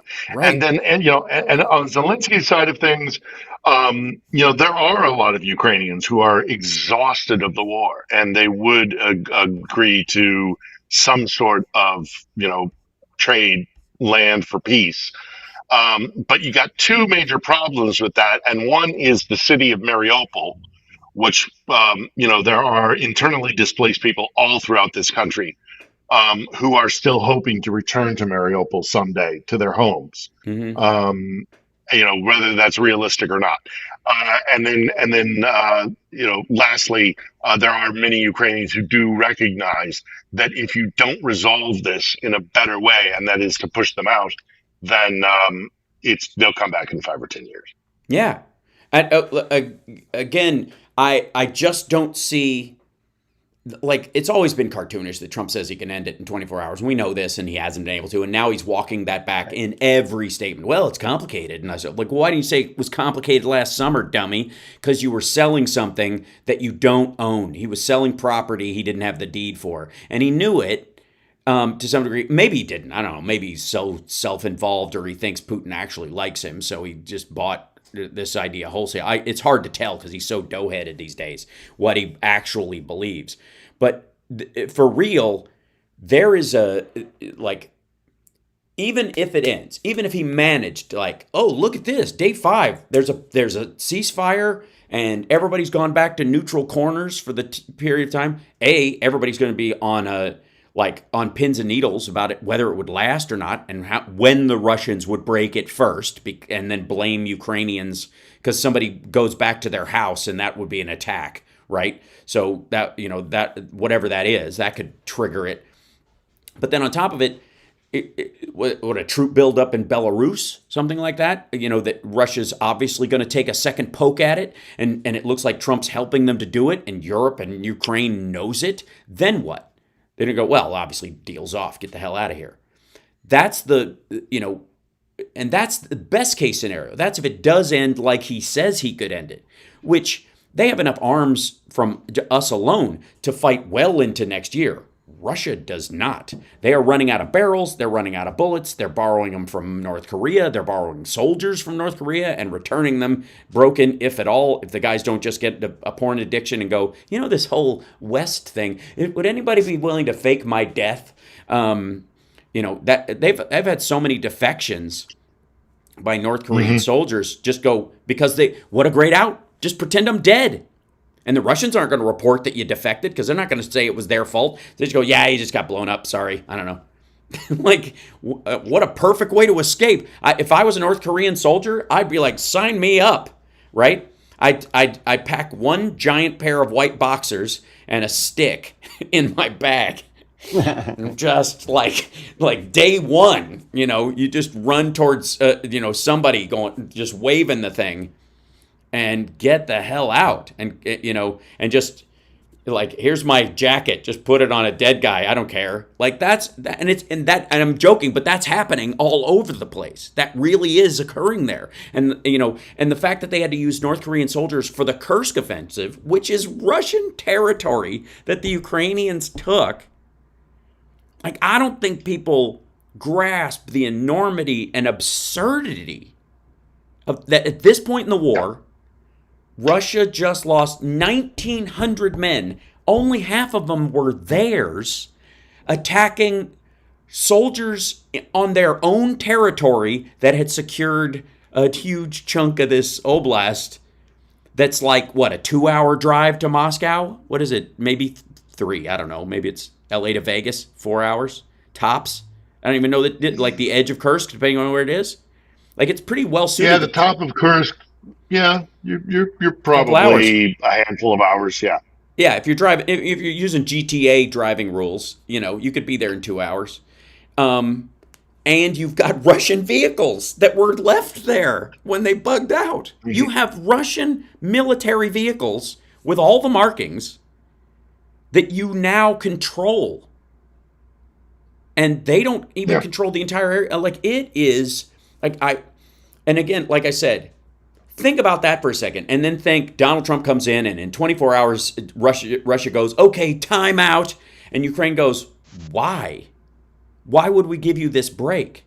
Well, because we'll nuke you. Well, then that's not a fair trade either. If that's the end of your country too. Forget it. That's not a threat. That's just a total obliteration. We're calling your bluff. We want Crimea back. Buzz off. Like, it's like that's the best case scenario. It's just it is unfathomable to me that people think that even in the best case scenario, this works out for Putin or Trump or Tucker Carlson or Tulsi Gabbard or any of the people who are clearly on Team Putin. It is, and the Europeans are waking up to this as well. Yes, and the Ukrainians are growing their domestic capacity to build their own weapons. So, van der Leyen said yesterday. Yeah, van der Leyen said this yesterday. She's like, like Germany's talking about putting troops and French troops in Ukraine to make sure that they don't advance past a certain point, which is the whole thing. Like, why wouldn't they be there? I don't know. It's their country. They don't have to be on the front line. They're not fighting on their behalf. But if you put them there, it's really hard. That's why we have Marines in Taiwan right now, ladies and gentlemen. We have doing training, but they're there. So if China attacks Taiwan, it's going to be real hard for them to not hit a U.S. service member or an embassy personnel, who just lives in Taichung or halfway down the country and takes the train to work every day. It's going to be real hard not to harm them, and we use that as a benefit. They are living human shields who are always there, and that might be what it takes. It's going to be tricky to work that out. It's not impossible, but it's going to be tricky to work that out. But what's the alternative? Again, constant, bullish, nightmarish saber rattling. They've already threatened to blow up Berlin and Paris. So what's the difference? At a certain point, these aren't just people on TV. This is Lavrov and Medvedev and Putin himself. So if you're making these kind of threats from the Kremlin, it isn't like our Sean Hannity coming in and saying, during the Iraq War, turn the whole place into glass. It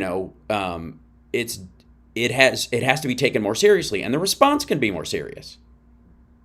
Mm-hmm. This is a hole they dug, and like a no-fly, and also a no-fly zone. Yes, right. Totally. Yes. That would all that kind of stuff. That would be the natural next extension, because if you've got troops there, we want a no-fly zone anywhere there are French troops, for example, or anywhere there are German troops. There has to be a no-fly zone. Cool. And that makes it more complicated. So, anyways, we got to take a break. We'll come back right after this.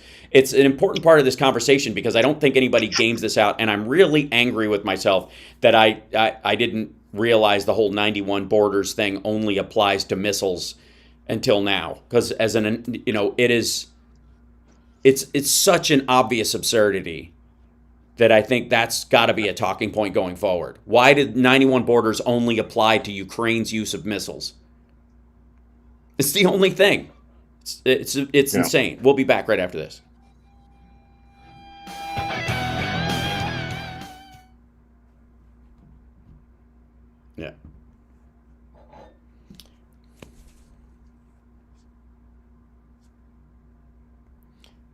Yeah.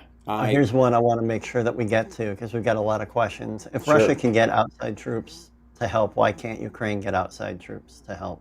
Yeah, right. Yeah, in essence. The only reason they haven't so South far, Koreans. I mean, we do because we have Foreign Legion people, but it's not a specific country, is all. Yeah, nobody is authorized sending troops, and nobody's going to. The most they'll do is peacekeepers. But, yeah, exactly. Which is wouldn't it be interesting to see a bunch of South Korean oh soldiers my rocking God, jeez, that would be so amazing. Like, even if you just sent them there, quote unquote, as peacekeepers. Ooh, but the ratchet up between them with, Oof. Then you'd have North Korea with it bombing them with garbage again. So stupid. Yep. It's so stupid. The peninsula would go nuts if that happened. Mm-hmm. But it'd be fun. It'd be interesting to see. Mm-hmm. I was almost going to say fun. Yeah, I mean, like, we should also talk about is Putin's press conference. Some of the crazy things he said. Thank you. Thank you.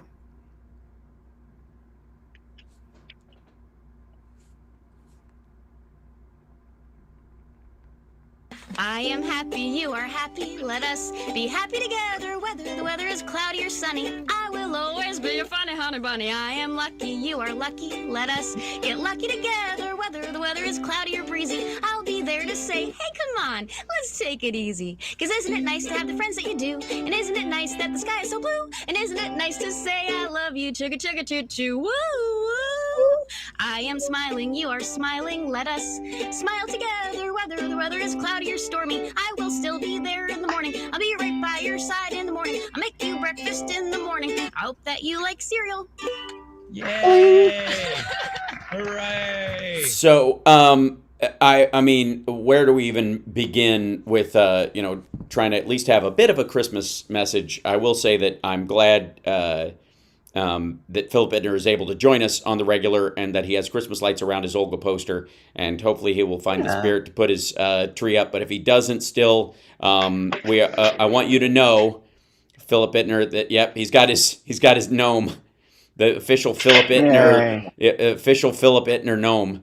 There we go. Parked behind there. If you ever have to phone in your interview and can't do video because you've got to be in a fallout shelter, just put a camera on him and leave the room. Just like dial in and sure. I'll mix and match it.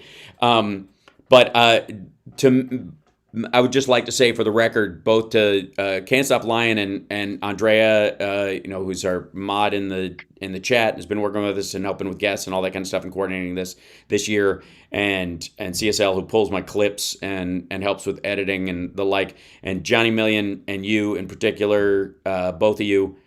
I'm just you're a gift, and I'm grateful for both of you. I consider my Christmas gift. Happy holidays to you. Yeah, that I get to talk to you guys on the regular, and I look forward to the day it's under better circumstances.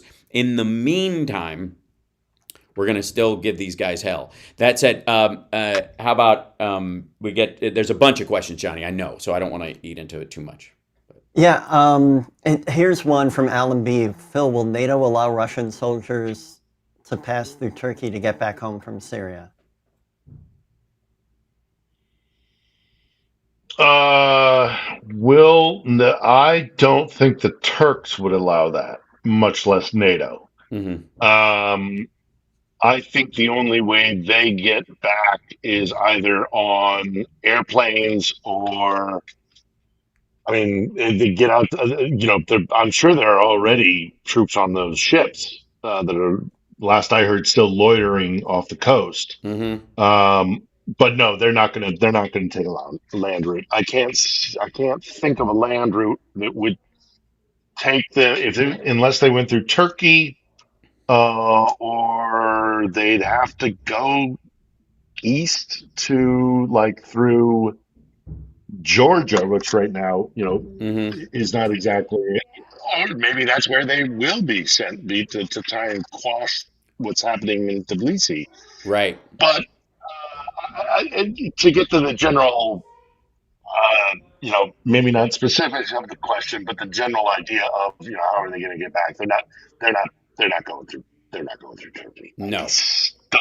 Yeah. If they And again, they bugged them out by an airplane, and Yeah. there are plenty of awful places that those planes can, if they need to refuel or whatever, can get out. They took Assad out on on most of the planes. One of them got shot down, but he wasn't on it.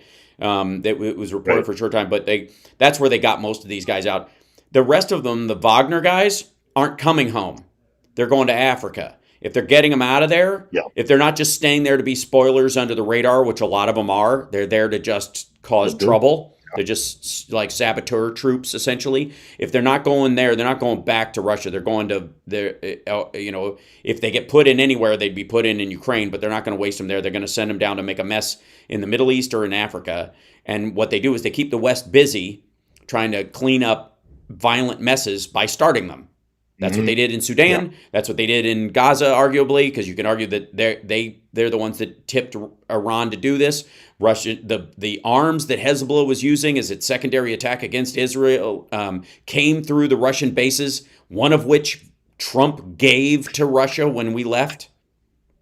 He allowed them to take it over. There were at least 3 diplomatic missions from Hamas directly to the Ministry of Foreign Affairs that we know about. In the run up to the attack. I mean, and then afterwards they went there. They flew in personally. Like they went there. Like they had them as guests.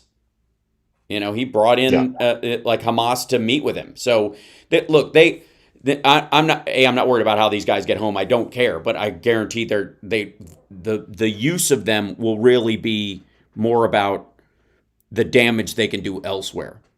Because that's what they are. They're spoilers right now. One of the things you do with imperialism is you either have large groups of troops marching across the ground you want to take, or you have people undercutting everything. You have them funding far-right groups, using useful idiots and fellow travelers in places like the United States and Europe.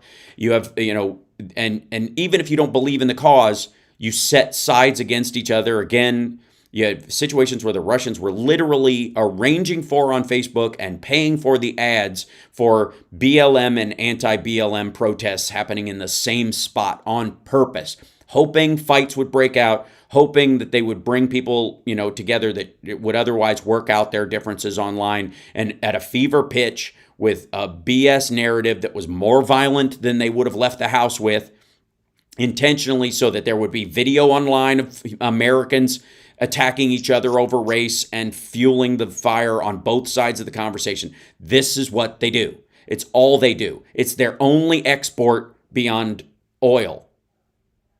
It's all they care about. It's psyops, and oil is the only thing they ever got good at under the Soviet Union. You don't have a Russian toaster, you don't have a Russian laptop, you don't have a Russian phone, you don't have a Russian refrigerator.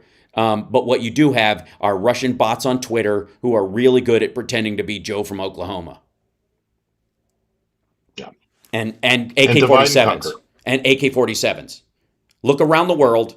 Yeah. What arms are in the hands of terrorists when you see them storm a market and kill a bunch of people? What guns are they firing? Are they M16s? Are they, AR-15s? Are they, Chinese rifles? Nope. Always and to the man. AK-47s, just one after the other, and brand new. It's not like they were all in a crate from 1985 left there on the set of Rambo 3. They're always there.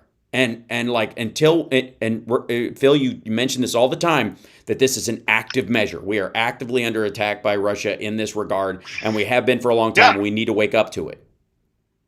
Yeah, no, absolutely. I mean, we really do. This is, and it's one of the things that I keep pressing, and it just doesn't get traction because, well, for a variety of reasons. I mean, it's the old saying of the greatest trick that the devil ever pulled, was convincing the world he didn't exist. Mm-hmm. The Russians have done a very good job of not only engaging in information warfare to divide and conquer, to drive wedges between us domestically, but also internationally. But at the same time that they're doing it, they've got cover saying, "Oh, anybody who believes that kind of stuff is you see Russians everywhere," and it's if you push back against this narrative, it's because You buy into this deep state Yeah. mythology or whatever the heck it is. So they not only are they doing these things, but they have got an extra layer of protection because you can't say the P tape is real because people Right. will go, "You're crazy." Right. Well, and they know that, and in some ways they feed into that sometimes because again, what you do is if you have information that's going to come out that's real and you know it, what you do is if you can't stop it, you put extra stuff in it that's false, and then you go, if that's false, then it must all be false, and that's what they did with a lot of that stuff. It's a strategy. Philip Ittner on the Edge on Sundays. Johnny Million live streaming at It's Johnny Million, and I'm on nearly all the time. Merry Christmas, everybody. I adore both of you. Take care of yourselves and take care of somebody else, and we'll see you next time. Thank you, Chicago. Hey, guys. Thank you. Merry Christmas. Thank you. Merry Christmas. Merry Christmas, Chicago. Merry Crisis. So, Merry Crisis. Merry Christmas. Johnny, I have a gift for you, but it's in LA, in Vegas, so I have to mail it when I go back home. But I think you're gonna like it. I've been hanging out with Bruce Kulick a bunch lately, and I managed to grab something I think you'll appreciate. Oh my goodness! Yeah, useful as well as ornamental as a gift. And Philip, I have a gift for you as well. I will. I don't know that I have a mailing address for you, so text it to me or email it to me if you could, or give it to Andrea, or however you want to source it to me. Sure. And I'll see if it gets to you without interrupting. Will do. So yeah. What's the schedule for your I think Wednesday when we normally would talk. That's Christmas Day, right? So yeah. So what we'll probably do is we'll punt till. Either next Saturday, or if there's something big that happens, we'll do a special show on Thursday, if that's all right. We'll just do a morning show on Thursday. Cool. Yeah. Sure. Just let me know. Okay. Excellent. Right. If I don't see you beforehand, Merry Christmas, guys. Merry Christmas, you Johnny. too. Merry Christmas, Al. All right. Love to your dad and Shane. See yas. Okay. All right. Bye. There you go. And then off he goes, and then is Johnny Million. And so, and Johnny Million and I were talking. Wait, before you go, hold on. Let me see if I can get you in here. There you are. But before you take off, I first of all, I meant what I said, but also it was really nice being able to just talk to you about a show. And at some point, you and I are going to have to maybe as just to placate ourselves or something as part of your stream or mine, pop on the regular and just do a little 30-minute something, whatever pop culture worth watching thing that we're talking about these days. Yeah, you or know what I mean? Watch something together, yes, live watch something. Yeah, have a watch party. Yeah, I've always wanted to do those, and they're technologically speaking, you can do it on Twitch pretty easily. So I don't know. Now you can. Yeah. Yeah. So I don't know how to repurpose that out to other channels, though. You know what I mean? Take that feed and send it out. It'll just be special Twitch. Yeah, maybe it's just something we do there. Yeah, and then we post it after on YouTube and stuff. Yeah, we could both post it on our own channels there. That'd be good.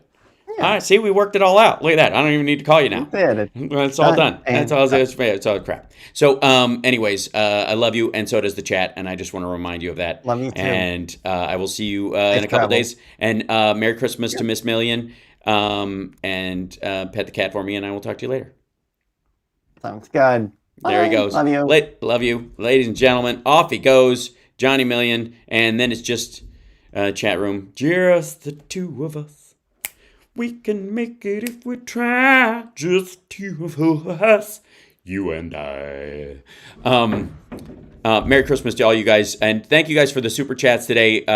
Larry and Peter Campbell, thank you so much. I posted some of them and I was trying to do the thank you gesture. If we're in the middle of conversation and you see a super chat come up, it's because I'm trying to post them so people see them, and I will do this so that I don't interrupt the conversation that's happening in the flow of the show, but I'm saying thank you in sign language. This is the international sign for thank you, so I just want to know. I want you to know when that happens. That's what I'm doing. Jen, thank you, if I didn't say so already. Tamal, thank you so much. You do, and you'll clean it up. David, thank you very much. Tom Graves and Luis and Lynn, thank you so much. Merry Christmas to you as well. Hazy Trippin' Daisies, thank you so much as well for that. Thanks to all our... I don't even have the Venmo thing up or any of that stuff. But thank you guys for your support both this year and everything else. I will be doing a show on Monday. It should be at the regular time. I'm having breakfast with my sister and her husband and like the family. We're driving down to Kentucky in the morning. We should be back in time for me to do it at regular time, but if not, it will be, I'll let Andrea and our guests know that it might be a half hour later than normal or something like that because I'm on East Coast time. I got to tell you, there's something about, like, I understand why the news is all on the East Coast. Jesus. Like, to not have to get up at, 7 and prep, but to get up at, at 7, but also not have to, like, okay, I'm gonna read everything. All right, what's happening? Like trying to like catch up because your sleep cycle is 3 hours off and from this side, and the show's on at noon instead of 9. Ugh, please. So I will. That it should be normal, should be fine. Both shows on Monday, but if it moves at all, I will let you guys know as best I can. And until then, take care of yourselves and take care of somebody else and have a lovely weekend. And I hope you guys are enjoying the shorts. I don't know if you saw the chip short, but I'm trying to grow these things because I'm going to see Cliff Schechter. Oh, I might be. Yeah, we may do it. This would probably, I don't know if it'll say. Yeah, this might be why it would take more time. But once we get back up here, the thing is I would have to drive to Cliff's because I'm going to do the show from his place because he's got his setup and we can do it, mixed from there, and I can log into my stuff and we can kind of co-pro it, as it were. Yeah, that should probably work. But again, it'll be a matter of drive time and all that kind of stuff. I will keep you guys posted, but it's not important. It's just housekeeping. Can I just say, other streamers don't do this. They just don't. They don't care. They don't. I care, but they don't care. They don't care about you guys. If they're off, you just show up and there's a sign that says I'm off. Sorry. Boo-hoo.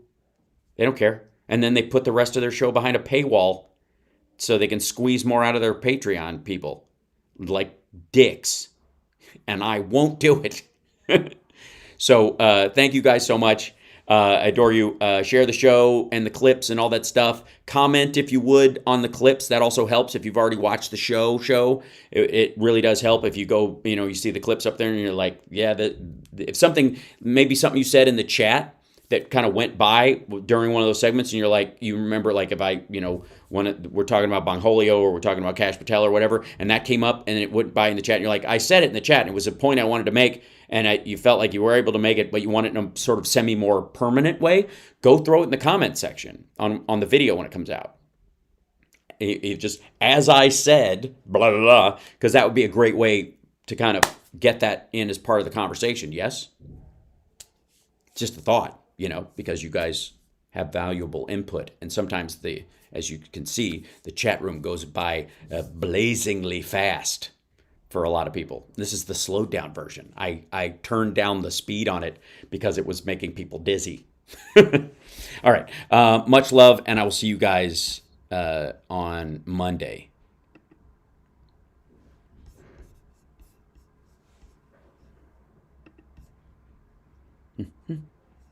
Let's see. And I do this.